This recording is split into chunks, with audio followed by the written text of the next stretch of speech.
Welcome back. Well, let me start with the introductions. I'm Haley and I reside in Southeast Michigan.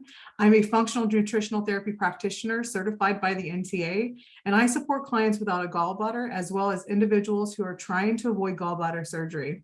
And I'm on a mission to educate the masses that the gallbladder has a function, it serves a purpose, and without it, the loss of its function can have a negative impact on overall health. Instead of masking chronic symptoms, I take a bio-individual approach by supporting the foundations in order for the body to find balance so that it can begin to heal itself. Mary? Thank you. And I'm Mary. I am a formerly exhausted mom who now helps other moms beat fatigue and get back to the lives that they love. My goal is to help empower my community to take charge of your health, increase your quality of life, and to feel better. We definitely all deserve to be healthy and to live life to our fullest, and I definitely want to help you do that. After the birth of my children, I realized that my doctors were not able to provide the solutions that I needed at that time to keep myself and my family healthy, which is really unfortunate because, we rely on our doctors to do those things. And I realized I had to take my family's health into my own hands and went back to school, went to the NTA, Nutritional Therapy Association, and I learned a ton, and I'm able to now help others. I help moms deal with mysterious fatigue, brain fog, autoimmune issues. Let's see. And right now, I really don't suffer with as much fatigue. I do not have brain fog. I'm not missing out on my children's lives. I'm able to participate with a lot of energy. And I would love to give that to other moms. I'm also a restorative wellness practitioner, so I use testing to help get to the root cause of disease. So if you're interested in that, let me know. Very good. All right, so before we begin, this presentation is for educational purposes only. It's not intended to diagnose, treat, or mitigate disease. Please consult your healthcare professional about new dietary choices or supplements that may interact with your medication.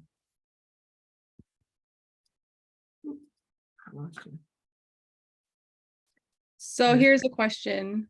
How much sugar do people on average consume in a year? So off the top of your head, just think, what do you think the number is? It could be in ounces, it could be in pounds. Give you guys 5 seconds to think. Everyone has it in their head? Good. All right, ready? Wow. Yeah, you want to share that? Yeah, so I lost my notes here. So yes, so on average, the amount of caloric sweeteners available for consumption per person per year in 1821 was 10 pounds, and then 2021, 127 pounds. That's a lot. Now, there's a lot that goes into this number, and if you want to know more, we'll provide the link for you to check that out. But consider where we get all this sugar, right? That's soda, it's candy, processed foods that have added sugar. This is added sugar. So this isn't sugar that comes naturally from foods. Yeah, and we'll go into all the sources, the sneaky places that we get sugar from that most people don't realize we get it from. Yeah. This is crazy because this is an average number, meaning some people eat a lot more than this, some people eat a lot less. So this is the average number. Yeah, and I challenge you to consider how much sugar you eat during a day. Be mindful, take a day, just any given day, and think about, as you're eating something or drinking something, how much sugar it contains and how that compares to the average person. It's a great challenge. Eye-opening. So these are some possible health risks associated with high sugar intake. This is not an exhaustive list. There's a lot more, but we're putting the top major diseases that we find. There's metabolic syndrome, which some of you have heard of, some of you might not have heard of, but I'll give a quick definition. Metabolic syndrome is a group of conditions that together raise your risk of coronary heart disease, diabetes, stroke, and other serious health problems. Metabolic syndrome is also called insulin resistance syndrome, and it is pretty common. 1 in 3 adults in the United States have it. But the great news is that it's preventable, and we're going to talk about how to do that. Some other risk associated with high sugar intake includes cancer, diabetes, which is part of metabolic syndrome, cardiovascular disease and stroke, which is also part of metabolic syndrome, joint disorders, so like inflammation, anything that affects your joints can all be related back to sugar intake and inflammation. Skin conditions, early signs of aging, definitely associated with high sugar intake, and other issues, gastrointestinal issues. You know, when you feed those microbes that love sugar and they proliferate and grow big and strong, you're going to get all of the health disease risks that are associated with high sugar intake and feeding them, possibly. Yeah. So with that, to kind of, Mary already mentioned it in a few of these, but I'd like to point out that the one thing that they all have in common in regards to sugar is that sugar causes the inflammation that's at the root of these listed. So, yeah. All right. So why is it so important to focus on blood sugar besides all those points that Mary just made? And how do you know if you need to focus on blood sugar, right? Like, so one thing that we can do is pay attention to how we feel. Do you get shaky and weak if you skip a meal? Do you get really sleepy after meals? Do you eat a big bowl of pasta that's just pasta and sauce and you need to take a nap afterwards? Do you feel like you're dragging throughout your day, that you don't really have the energy that you should? Do you feel like you eat a lot of sugar? That's kind of goes with the challenge that I offered earlier, is that maybe you're not aware of how much sugar you are eating. And once you do become aware, you may realize that you're eating a lot. Do you snack all day? Do you have a constant need to keep your energy up by eating? And I'm always thinking about the next time I can eat. These are all indications that your blood sugar may be a little dysregulated. Yes, definitely. And one thing that came to mind as you were talking, Alzheimer's, that's another possible terrible disease that's affecting so many of our elders, and even, you know, people entering their 50s, and that's known as type 3 diabetes. So something else to just think about, which is pretty important. So brain fog's another one that could be on here. I mean, so yeah, we can go. I mean, I feel like every disease is like a root in sugar, pretty much. So what is nutritional therapy? It is a foundational holistic approach to wellness that focuses on allowing the body to heal itself through a properly prepared, nutrient-dense, whole food diet and a well-balanced lifestyle, and also supplementation if and when needed. Yeah. And that's what we do. Yeah. And we love it. Absolutely. And it's made a difference in both of our lives. So and our families. So there is no one size fits all diet. I'm hoping that this is something that people are starting to become more aware of, but there are some things that are foundational for everyone. We've discussed digestion so far in our Food for Thought Fridays, and fatty acid balance and hydration. But today we're going to talk about blood sugar, and hopefully in the future, we'll be talking about what a whole food, nutrient dense, properly prepared diet looks like, as well as the mineral status, how that is important. But like I said, today we're going to talk all things blood sugar rate, or blood sugar balance.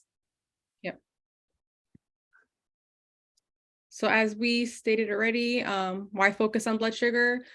Well, you want consistent energy, healthy weight, and a calibrated appetite, meaning hungry when you should be hungry, not hungry all the time. And this all has to do with what and when you eat. So it's all about balancing, and which is what we focus on as nutritional therapists. Therapy practitioners. Yes. Yeah. All right. So how can we explain blood sugar and why it's important? So we're going to do a little blood sugar 101. And I like the analogy of it's like flying a plane. We want to keep our energy, we want to keep the energy steady and level. So we don't want those big extreme ups and downs, because that's when we feel those symptoms of being shaky or being tired.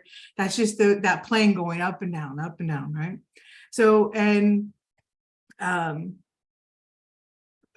excuse me, our energy is influenced by hormones. So we have insulin, which is released after eating carbs, which bring blood sugar down. That's the purpose of insulin. And cortisol is released when sugar is low, so it brings blood sugar up. Now, this happens regardless. I mean, it's happening all the time, so our body stays balanced.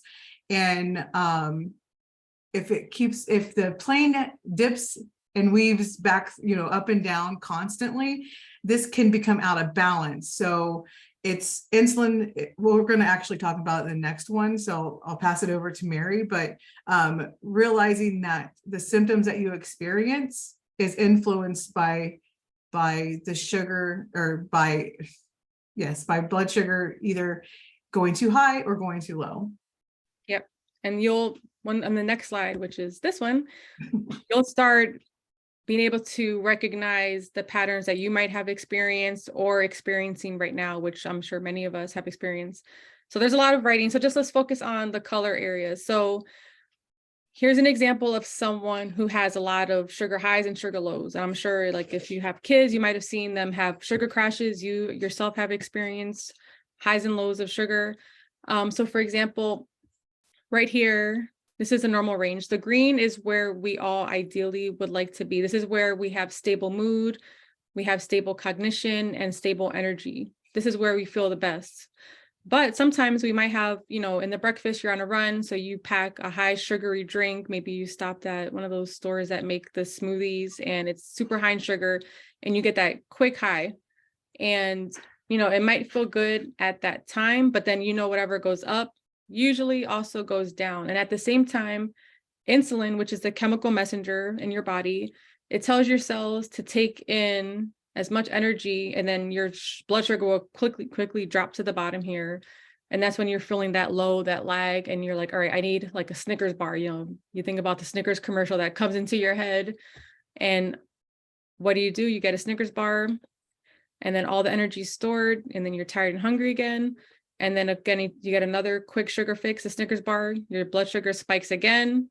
Maybe you had a Coke to keep you going a little bit. And again, what goes up must come down. And it's just a constant up and down all day. And if you're constantly with these sugar highs, this is the things you're going to see: a lot of release of insulin. You're going to see weight gain, inflammation in the body, which is also, everything here stems from inflammation, damage to your arteries, which also leads to metabolic disease, which is what we spoke about already. Can be diabetes, obesity, heart disease, stroke. These are all related to being constantly on this roller coaster. And then constant low blood sugar. If you're on a diet that you're not eating enough calories, or you're not properly supporting your body with the right nutrients, you're going to have also a lot of release of cortisol, which is your stress hormone. You'll experience a lot of brain fog. You're going to be hungry, or we call hangry, which a lot of us experience, which I have a feeling might be involved with a lot of marriage issues, a lot of people being hangry all the time. So I think if you fix hanger, you might actually support your relationships. But anyway, low energy is related, to fatigue. Then you get a lot of cravings, especially sugar cravings, those cookies that are in the back of your cabinet calling your name. When you're at a low blood sugar, they really call your name loud. And I'm saying this from experience because this is something I struggle with. This stresses your adrenals and promotes binge eating. So this is not fun. When you're constantly in this state, it's pretty miserable. And over time, it does, affect your body in the long run, which leads to metabolic disease, constantly being in this all the time. We want to help you get out of this cycle, which we have been in ourselves. And yeah, did you want to add anything? Nope, I think we'll go into the next slide. So just kind of a recap. Yep. So kind of looking at what Mary just explained as a roller coaster, what goes up must come down, right? As she had mentioned, this is where we experience inconsistent energy, hangry, remember the hunger plus anger, weight gain, possible weight gain and inflammation, a body constantly trying to be in balance. Remember, our body is constantly trying to balance itself. It's called homeostasis, and that's what it's always trying to achieve. And then to touch back on insulin resistance, it's the cells stop responding to insulin because it's a constant signal. It's like someone ringing your doorbell over and over again. And eventually you're just like, either doorbell stops working because they pushed it too many times, or you just stop listening. Right? Like, and this can develop into a chronic metabolic issues. Now, Mary and I have discussed that as much as we want to share insulin resistance with you for this video, we're actually going to make a short video in the future that will support this. So look forward to a video on insulin resistance in the near future. Yeah, because it's a really interesting thing to learn and understand how it works.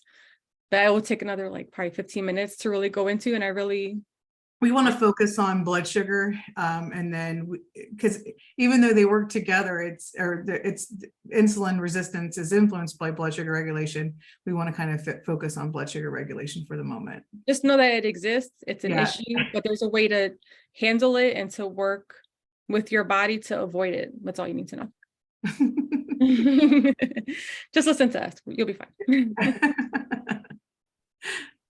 So we want a healthy balance, like Haley just mentioned. We would love consistent energy. Like I know I've been driving back from school literally with my eyes, like, you ever have your eyes so heavy and you're like trying so hard to keep them open, and like every red light you want to just close them and fall asleep.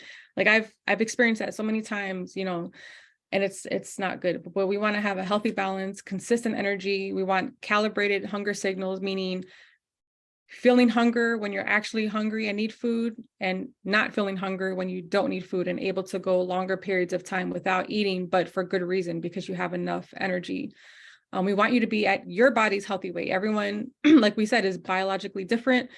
My healthy weight is different than another person's healthy weight, and that's okay. And so we want to make sure that you at your healthy weight, not what society tells you is a healthy weight. We want metabolic flexibility, which is great because once you reach this, you'll know you're there. We want to be in sugar burning mode versus, actually, no, we want to be in both modes. We want to burn sugar and fat. We want to do it in a healthy way and make sure that you're getting the good fats, good proteins that you're burning versus only burning sugar. And we'll talk about our fire. It will be great to seamlessly switch between metabolic modes as needed. And we don't want you to be a slave to food cravings, because that's when you feel powerless to the foods that you eat. We want you to be prepared and know how to support your body in the best way possible.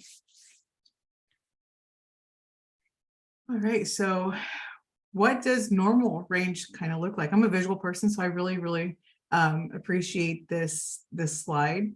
And it kind of just goes, it's still kind of highlighting what Mary said earlier, but now we're looking about what it feels like. So if we're eating as we're supposed, you know, to the foods that our body needs and providing the fuel that it needs, it will raise our blood sugar, but not to a horrible degree. So it increases, insulin increases slightly, but it's not overshooting. So it's actually making the basket when you throw the ball into it, right? We're not overshooting, and it just maintains. So when this happens, we're able to dip into the fat storage so that it provides the fuel that we need to the next feeding, till the next time that we eat. So, and this just happens consistently, right? It's just like easy breezy. We're doing what we're supposed to do, where there's no emergencies. We're not stressed out. We're not overreacting. We're not being dramatic, right? Our body, the blood sugar levels are just being consistent, because it's able to move from sugar burning to fat burning seamlessly. Do you want to add to that, Mary? Yeah. Like, so when we say we're being dramatic, it's like, when you're always in a state of like hunger or like too much sugar, we respond to stress differently than when we're in an even state, as we see here. So something like, say if my husband will say one thing, if I'm hangry, I'm going to just like come at him and probably, you know, look like a monster, versus when I'm even Steven and like my blood sugar is good, I would respond in a different way versus the way I would have responded had my blood sugar been low or too high. So it helps us deal with stress better, because stress is good. We need stress in our lives, like good stress, because that's what helps us, you know, form us and helps our body to become in that balance. But when you're in a constant state of stress because your sugar levels are just constantly back and forth, up and down, and everything else is out of whack, it causes too much stress in our body. So yeah, that was all. No, and you know, you make a good point, but in addition to that, you think about our bodies were designed to survive, and food now is convenient. Before, we needed to go find our food. So this blood sugar regulation mechanism that we have innate in us doesn't know the difference. It doesn't realize that we can just go to the fridge and pull out something to eat versus having to go outside and find something to eat, right? So, you know, it's nice to kind of take a step back and realize that for centuries, our bodies were able to go between a fed and fasted state. Yeah.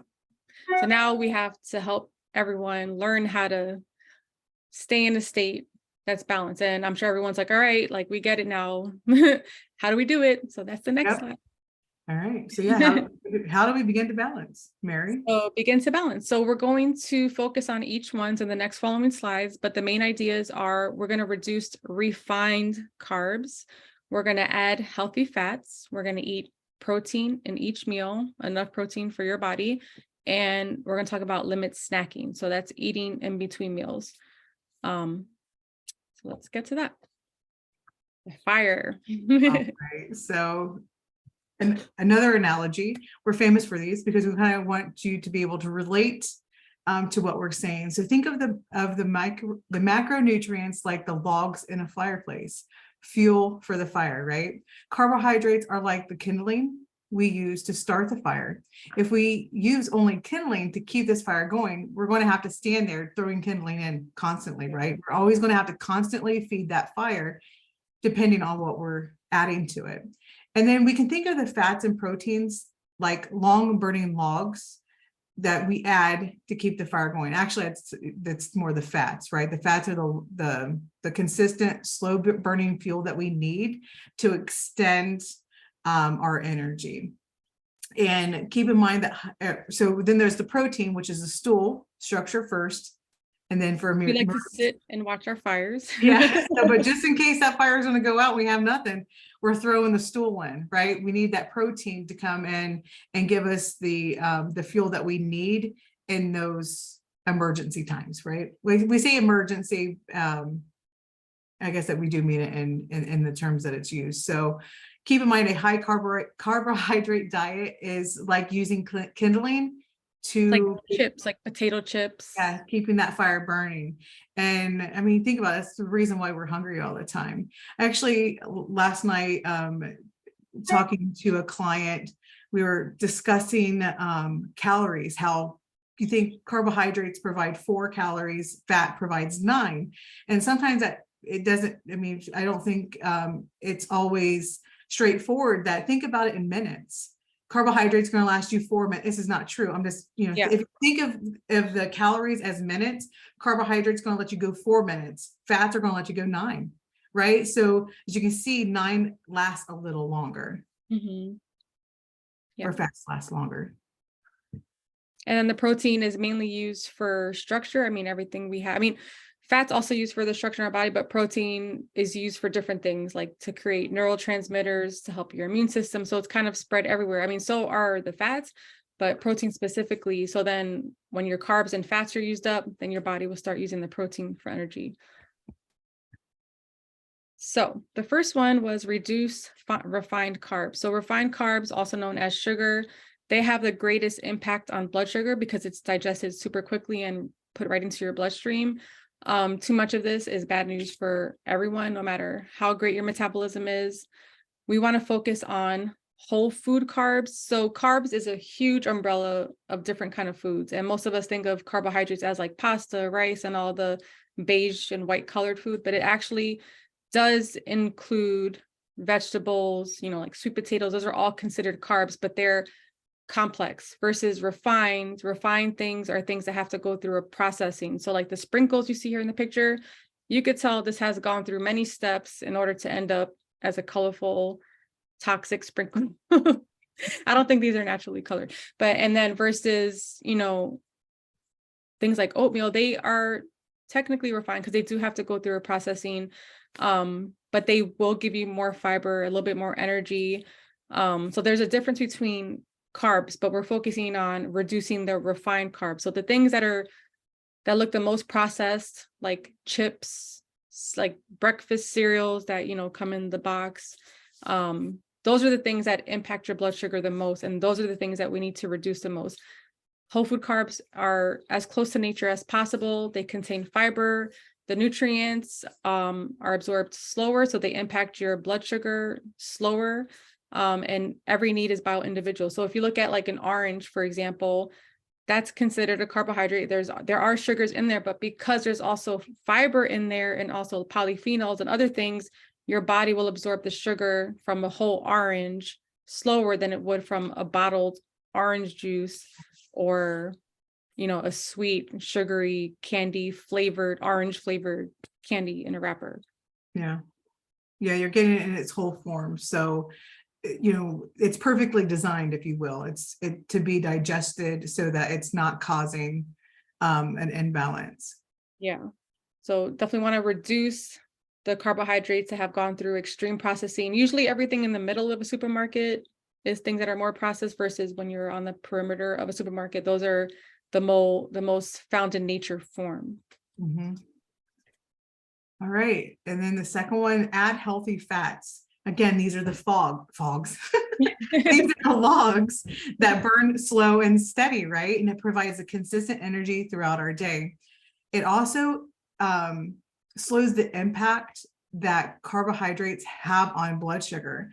Now, I'll keep on going before I go off onto a different conversation. So, and then also the amount will vary by bio-individual needs. And that means like the meal and the season as well. So, again, that's a different conversation. So I know you want to just go on different tangents. I do, can't you tell? And then you also want to choose whole food sources when you can. So we're looking at, you know, olive oil, avocados, kind of like the oranges that Mary was mentioning. Avocados in its whole form provides fat, carbohydrates, and does it have protein? I can't remember off the top of my head. Probably I'm some sure amount, but not as much as like the. Yeah. So, but choosing nuts if you can, right? If you can have nuts, raw preferred, and then like fatty fish. These are all great additions to extend that energy throughout the day. So if you're experiencing you're sluggish in the afternoons or you have brain fog, try adding some healthy fat to your meal and see how that makes you feel. And you're like, okay, well, I already have a healthy fat. Add more. Let's see what you need. Or add a complex carb and add fat to that in addition, right? To see how you can extend your energy. So play around with it. Don't be afraid of healthy fats. They are good and they play a role in the body. A side note, another thing that's great about healthy fats is that essential fatty acids, which cannot be produced in the body, omega-3 and omega-6, are supportive of the inflammation process. So if we think about the impact that sugar makes on the body, which sugar equals inflammation within the body, that we need healthy fats to be supportive of the inflammation process so the body can properly heal itself, right? Like from the impact of inflammation. So inflammation inherently isn't bad because we need it, but inflammation in excess or chronic inflammation is where the problem lies. So healthy fats can be very supportive. I have 3 quick things to say. The first one is my son broke his arm this weekend, very sadly. But in my mind, I'm like, all right, what can I help with inflammation? I would really rather avoid giving him painkillers that, you know, give like an artificial inflammatory response. So I was like, all right, let me get my D3K2, like little drops I have. And then also I gave him some omega-3 fish oils and I've been giving that to him every day. And he hasn't had much pain, like considering he broke his arm, you know, he hasn't had to have any ibuprofen. He hasn't even asked for painkillers. So like, I'm not like keeping it from him. He just didn't need it. Also, he did keep his arm like above his heart, which is great. That helps the blood flow back. But that was one thing. And the second thing was we have a video on fats. So we have a whole like 50-minute video on this topic alone. If you want to learn more, if you have a history of a fear of fat because of what we've been taught through mainstream media and what the doctors have trickled down through false studies, watch our other video. If you still feel you don't trust fats in your diet, please watch that. And then if you still have questions, contact us and we'll be happy to answer them. And the third thing real quick was when I was doing the NTA training, we would have our lunch break. We would always go to like a little market and buy food. And one day I bought like this smoothie, and it was like a whole smoothie. It wasn't like just a liquid. And I remember my blood sugar going up and dropping super quick. And I was like falling asleep during the lecture part. And then the next day I was like, all right, I need to find something different. So I used what I learned, and I went to like a little supermarket store and I bought a can of tuna fish that I was able to open. I got 1 lemon and an avocado and some salt and pepper. And that was all I ate for lunch. And I literally had energy. I felt so good for like the next like 4 hours. Like I didn't fall asleep in the class. So I felt the difference just by experimenting with the meal I had. And it was so simple. Like I didn't have to have anyone prepare it for me. I prepared it myself, and it was just super simple. So try that out if you want to just experiment with your energy levels. Sorry, a lot. Okay. So the next topic is eat protein in each meal. So protein is used to build structures in your body. Your body cannot store protein the way we can store sugar and fats. So it's important that you eat protein each day, or else your body will take it from your own body. It also slows the impact of carbs on blood sugar. It helps you to feel full and satisfied, which we also call satiated. And ideally, we don't want to get people hung up in how many ounces do I need, but all I do like is it should be about the size of your palm. So that's when I make a plate, I'm like, oh yeah, that looks about right. So I measure it by the palm, because that's also, this is in proportion to my body size. So like a man has a bigger palm, they ideally would need more protein, or, a kid. So use your palm as a way of measuring. And it could be plant or animal source, but ideally animal source will have all the amino acids in the protein. Plant sometimes does not contain all the amino acids and the vitamins that are needed in order to help our body function properly. So if any vegans are out there, I highly suggest you look at the vitamins you might be deficient in to help prevent a lot of the other diseases that can happen from not getting enough animal source protein. Did you want to add anything? No, ditto. No. All right, so limit snacking. This is so important because throughout the years, we've heard that we need the snack in between meals, or it's encouraged. And so snacking boosts metabolism. True, but it also boosts hunger, right? It keeps yeah. So if snacking on carbs, that will imbalance your blood sugar, which it can possibly lead to weight gain. There's other factors in weight gain, so we're not just going to blame snacking, but snacking is not beneficial, because if we're ingesting food and eating all the time, insulin is always going to be in our bloodstream. So that can lead again to kind of like the insulin resistance, and which ideally, I think if you're snacking all the time, if you have followed that guideline, guideline or suggestions, then you actually may be doing yourself harm. Now, there's always rules to the exception, right? So if you're hungry and it's true hunger, then that's one thing. But then there's also looking at what did you eat before, and maybe we need to add more fat or protein or a different type of carb, right? So we're looking for metabolic flexibility so that our body can burn fat between meals and not need to pick me up. So that should be our goal. Snacking every day should not be something that we're doing. Snacking on occasion for whatever reason, our life gets busy. Maybe we're expending a little bit more energy than we thought that we were going to, and then maybe consider snacking. And support this transition with snacks high in fat or protein. So when we are choosing snacks, don't grab a Snickers bar or, a chocolate chip cookie, as Mary always likes to reference. Go for something that has protein and carb, or protein and fat, and sometimes a carb. If you can find a balanced snack, that's even better. But I encourage you to look for a snack that's higher in fat and protein. Yeah, or like a banana with almond butter, because the fat, like you want to always have like a fat in there to help keep you going a little bit longer. And something I did want to add, like, this is not black and white. We're not telling you never have a snack, like if you're hungry, you need to eat.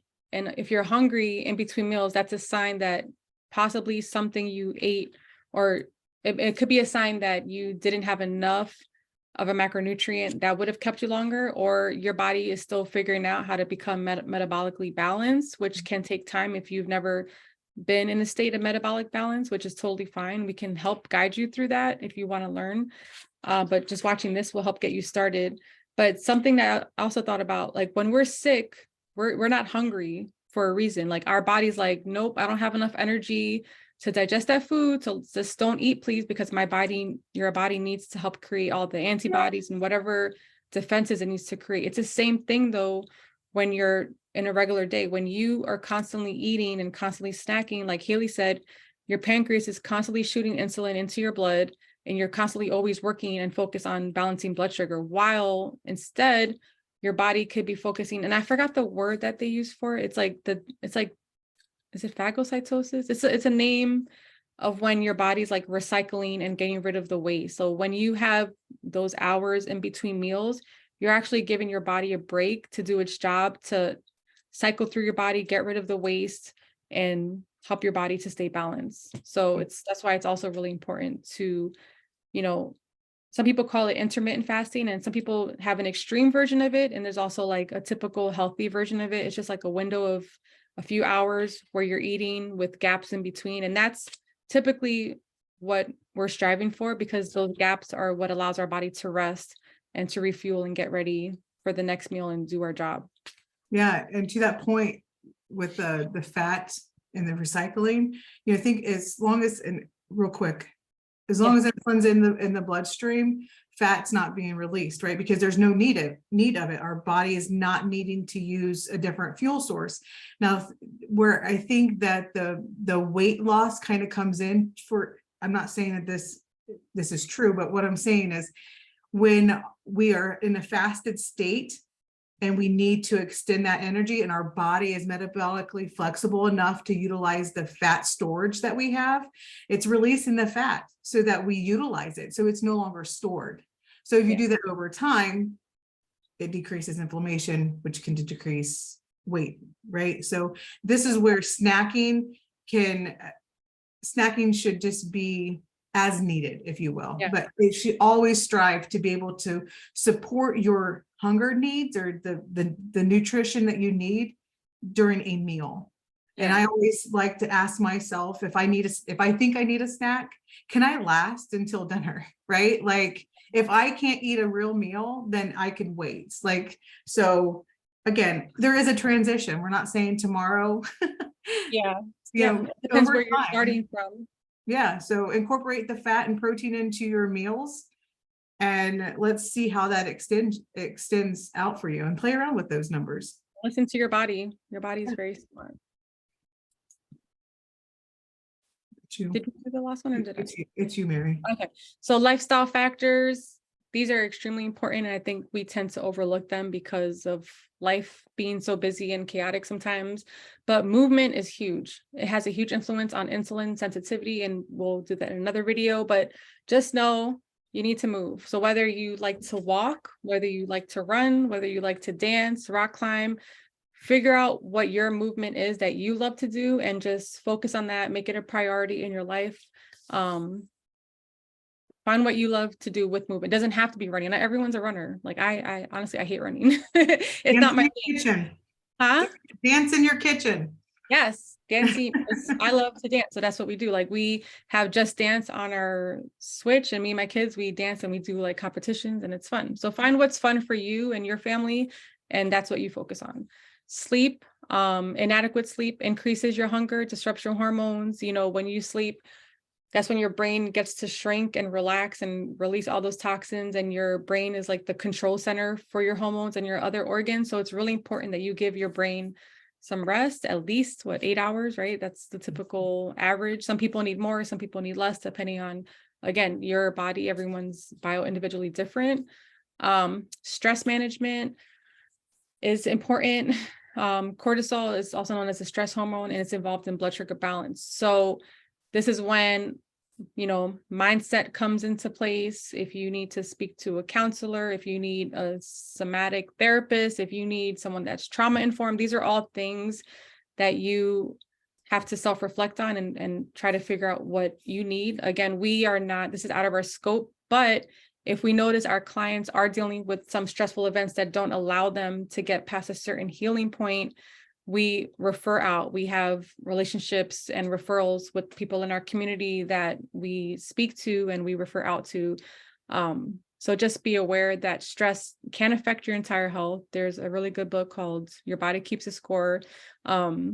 If you're interested in how, stressful events in your life affect your health, these are all things that are related. So it's good to understand those techniques, create good habits, which we did a video on habits, which is huge. So watch that video too. It's on our Food for Thought Friday. Did you want to add anything to that? No, this is just something that's so important and sometimes overlooked when it comes to overall health. And know that if you're nourishing your body properly, it helps manage your stress. It'll help you sleep better.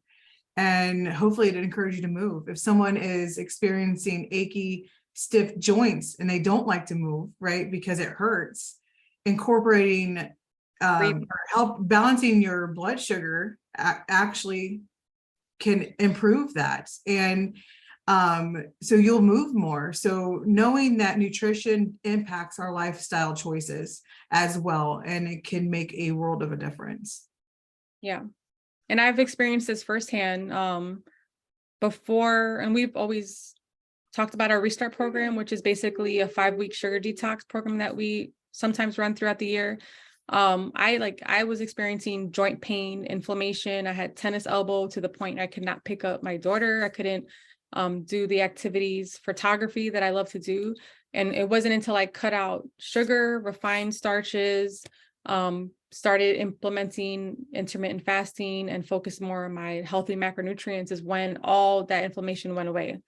So I'm not saying that would happen to everyone, but I can almost guarantee that you would feel better if you focus on all the things that we spoke about today. Mm-hmm. All right, so we've kind of taken you along the blood sugar roller coaster and what it can feel like, what it can look like, how to support it, and how they can get consistent blood sugar, right? So how will you know if your blood sugar is balanced, if it's working for you? So, you could experience consistent energy. You can go 4 to 5 hours without eating. You can have better moods and mental clarity. You're not controlled by food. You're not constantly thinking about it. It doesn't consume you, right? You actually know when you're hungry and when you're full. So this can lead to a healthy appetite, right? So we're eating enough food, and weight can be relatively easy to maintain. That's, again, there's a lot of factors that go into that. And then you won't have possibly as many sugar or even caffeine cravings, because caffeine is, oftentimes we lean into caffeine because we're experiencing symptoms of blood sugar dysregulation, right? We're tired, so we lean in for a cup of caffeine. So you may actually recognize as you implement some of these strategies that we have suggested, that you don't find yourself leaning into either snacking all day or reaching for that cup of coffee or caffeinated beverage. So, and with that said, if you want to know what it's like to experience balanced blood sugar, reach out to Mary or I for a 20-minute discovery call, because we can support you and on your journey to get off the blood sugar roller coaster. Go ahead, Mary. How can they find you, Mary? Yeah, so you can find me at ideservehealth.com. On there, it says contact me, and you can schedule from my website a free discovery call, and we can discuss if we would be a good fit with one another. I would love to help you, come alongside you on your healing journey, your health journey. We incorporate education as part of our working with clients. So all these things we go over with our clients. We have a lot of resources, we have a lot of wisdom, a lot of knowledge, a lot of experience. So and I also help focus on gut health. So I do gut testing and see what's actually going on in the intestines, and with food sensitivity. So if you really are looking for like tests and things like that to help guide you in your healing journey, then let me know. Yeah, absolutely. So you can find me at nourishtherootcause.com. And again, I mentioned before, I actually focus on gallbladder health, liver and gallbladder health. So if you do not have a gallbladder, or you are working toward keeping your gallbladder because it's being suggested that it be removed, that's what I focus on. And actually, when it relates to blood sugar, a dysfunctional liver gallbladder actually influences blood sugar regulation. So it is part of the root of what could be going on. So as Mary said, I offer, I offer, you know, I have a 12-week program that's you know, educational and supportive throughout. So feel free to reach out with me if you have any questions or concerns, and we can see if I'm a right fit for you. All right. Well, thank you for watching. If you've stuck with us for this long, and check out our other videos. We go into fat, all the good and bad ones of it. We go into habits. We have so many videos. So if you want hours and hours of learning, check out our YouTube channels, Food for Thought Friday. It's also on Facebook. And if you have a suggestion as to a topic you would like us to discuss, send us a request and we will look into making a video for you. Yeah, we would love that. That would be awesome. All right. Well, thank you, Mary, so much. Thank you. I don't know how to stop this. I don't know where the thing went. Oh, here it goes. All right. Bye, everyone. Bye.